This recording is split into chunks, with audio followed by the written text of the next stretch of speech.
Venons-en à ce rapport dévoilé par des parlementaires américains. Le document désigne le Nigeria comme le pays le plus meurtrier au monde pour les chrétiens. Ces élus préconisent toute une batterie de mesures pour lutter contre ce qu'ils qualifient de persécution religieuse.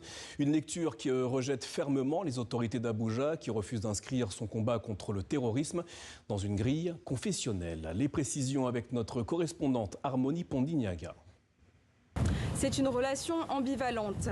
D'un côté, il y a une réelle coopération militaire entre les États-Unis et le Nigeria, mais de l'autre, il y a des tensions. Le Nigeria, lassé d'être accusé par des parlementaires américains d'être le pays le plus meurtrier pour les chrétiens.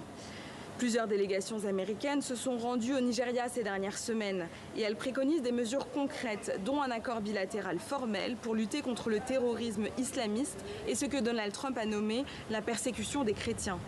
Parmi ces mesures, l'abrogation de la charia et des lois contre le blasphème, mais aussi plusieurs sanctions visant notamment les communautés d'éleveurs peuls à majorité musulmane accusées par Washington de former des milices et de s'accaparer les terres appartenant à des agriculteurs chrétiens.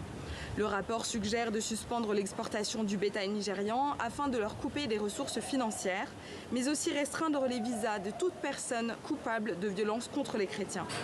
Le texte prévoit également la suspension des financements en cas de défaillance sur les libertés religieuses.